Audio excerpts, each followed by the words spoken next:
Assalamualaikum, jumpa lagi bersama Kaparinho Channel dan salam kenal bagi yang baru melihat channel ini. Masih sesuai dengan tema, yaitu proses pekerjaan struktur bangunan 2 lantai, yang mana di tayangan bagian pertama kita sudah membahas beberapa item pekerjaan, yaitu proses pekerjaan pondasi. Nah, pada tayangan bagian kedua ini kita akan coba bahas pekerjaan urukan tanah kembali pada pondasi dan pekerjaan balok slope. Baiklah, untuk mempersingkat waktu, marilah kita saksikan bersama-sama tayangan berikut ini. Tontonlah tayangan ini sampai habis agar tidak gagal paham, dan selamat menyaksikan.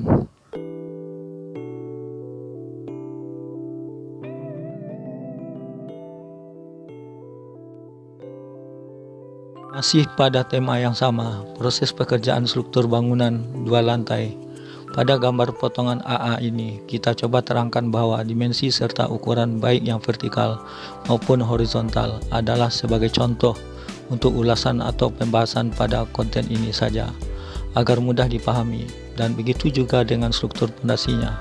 Hanya memakai pondasi tapak atau cakar ayam, tidak pakai cerucuk, pancang atau jenis pondasi lainnya. Hanya saja galian tanahnya dipastikan jumpa tanah pada lapisan yang keras, yang rata-rata kedalaman galiannya kurang lebih 2 meter, yang mana ukuran luas bangunannya 10 kali 7,5 atau luasan 75 meter persegi. Itu sudah termasuk teras. Memiliki tingkatan 2 lantai dan dak atap beton bertulang. Tinggi tingkatan antara lantai 4 meter. Akses naik turun pakai tangga beton bertulang. Tinggi total bangunan 8 meter dari 00 lantai.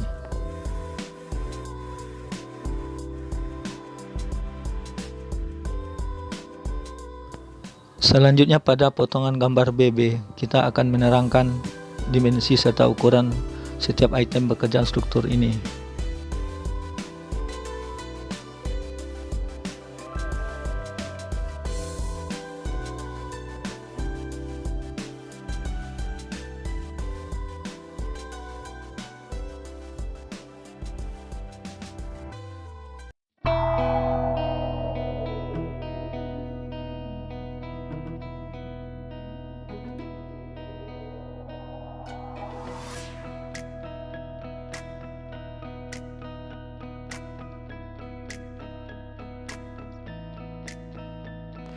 Nah, inilah dimensi serta ukuran di setiap jenis struktur pada bangunan ini. Adapun pekerjaan pengecoran memakai beton ready mix dengan mutu yang disarankan antara mutu K225 sampai dengan K250.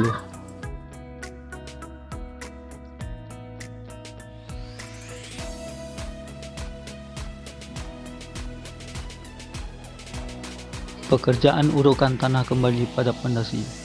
Sebelum pekerjaan ini dimulai, alangkah lebih baik area yang akan diuruk tersebut dibersihkan dari genangan air, sampah-sampah dan sisa bongkaran kayu bergesting fondasi, supaya urukan dan pemadatan tanahnya pada area tersebut lebih maksimal. Adapun cara pelaksanaan pekerjaannya adalah urukan atau timbunan serta pemadatan tanahnya dilakukan berlayar atau secara bertahap, yang mana setiap tahapannya ialah dengan ketebalan minimal 20 cm sampai dengan maksimal 40 cm. Baru dilanjutkan dengan urukan dan pemadatan berikutnya dengan ukuran yang sama. Semua ini bertujuan supaya lantai pada area fondasi ini betul-betul padat dan tidak terjadi penurunan dalam jangka lama di saat bangunan tersebut sudah dipakai.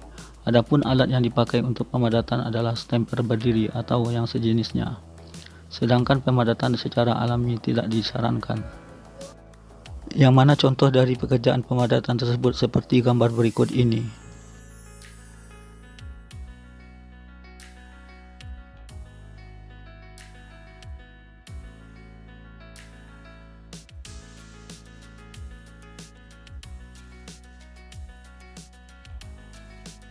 Baiklah, mari kita mulai dari pekerjaan galian tanah pada balok slope.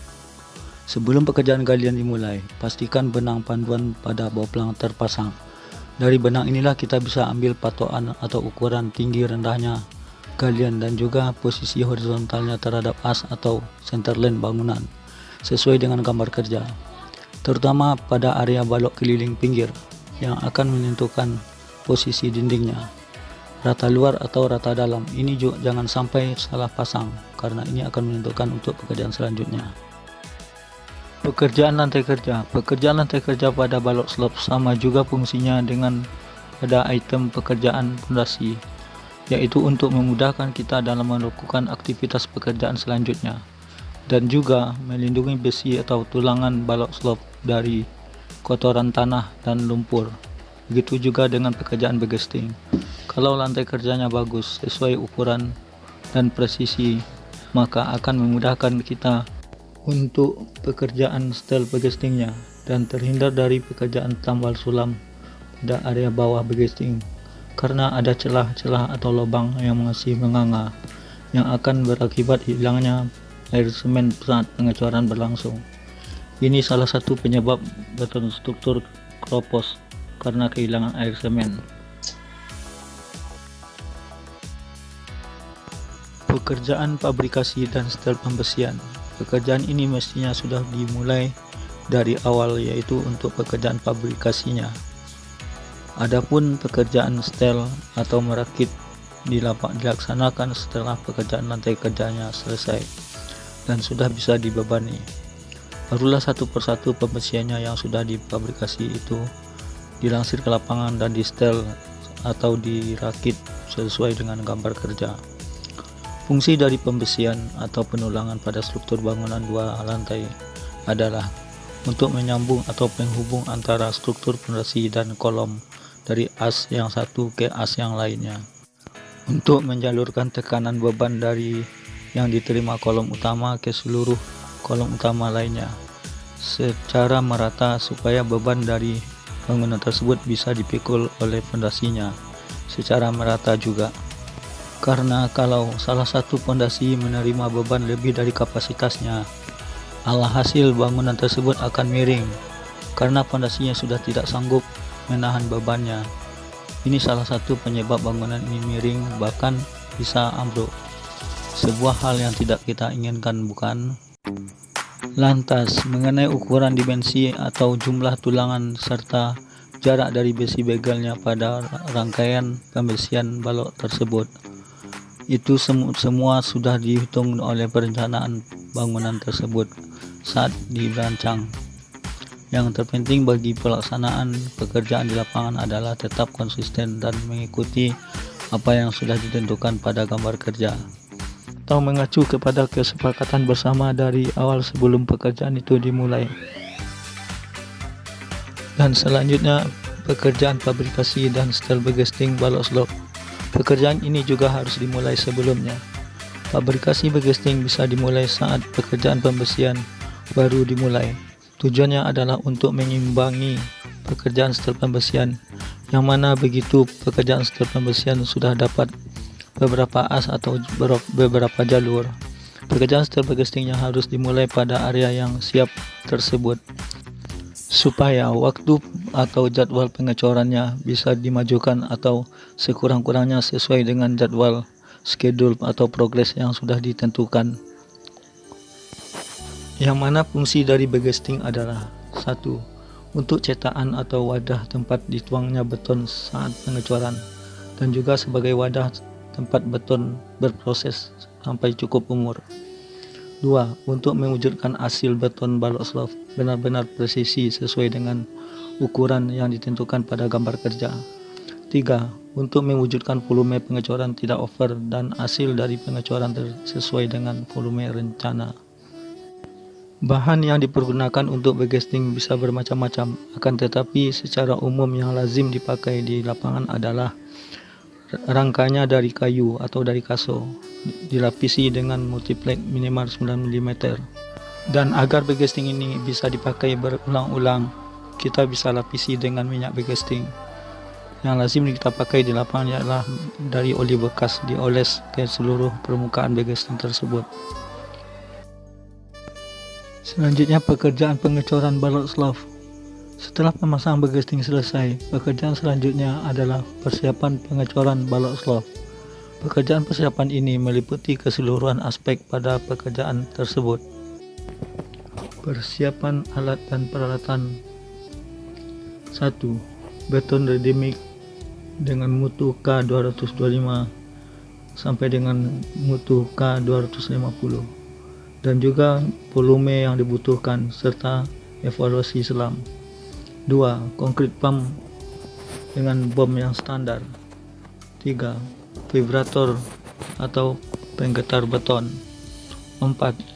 Peralatan tukang dan lain-lainnya. Dan selanjutnya persiapan bahan untuk pembuatan mortal pada bucket konkrit pump.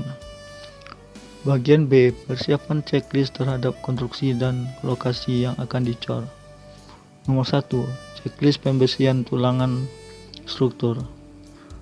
Nomor 2, checklist begesting keseluruhan ukuran, dimensi serta pembuatan perkuatan begesting. 3. Checklist kebersihan area dalam begesting. Dan nomor 4, checklist kesiapan tenaga kerja yang akan terlibat pada pekerjaan itu. Nomor 5, dan lain-lain, seperti jalan akses yang akan dilewati oleh armada truk ready mix. Setelah semua dari pekerjaan persiapan itu selesai, pekerjaan pengecoran bisa dimulai. Untuk tembakan pertama terhadap adonan mortal, jangan dimasukkan pada struktur karena mutunya tidak sama. Buang saja di area lantai karena akan merusak dari mutu yang diinginkan. Yang begini ini harus diperhatikan betul untuk semua tim, apalagi yang mengawasi pada pekerjaan tersebut, supaya mutunya tetap terjaga. Pemakaian beton ready mix pada pengecoran balok slab ini memiliki banyak kelebihan. Selain dari segi mutu tetap terjaga, juga dari segi waktu pada pekerjaan tersebut jauh lebih singkat ketimbang memakai beton set mix atau aduk sendiri. Baiklah sobat setia, kita cukupkan sampai di sini dulu ya untuk tayangan dan ulasannya pada kesempatan ini. Nantikan kelanjutannya pada bagian ketiga atau part 3 di kanal ini, Kaparinho Channel. Dan demi kemajuan serta berkembangnya channel ini, mohon dukungannya ya sobat. Silakan subscribe, komen, like, dan share. Bagi yang sudah memberikan supportnya, saya ucapkan terima kasih. Dan sampai jumpa lagi di pertemuan berikutnya. Assalamualaikum warahmatullahi wabarakatuh.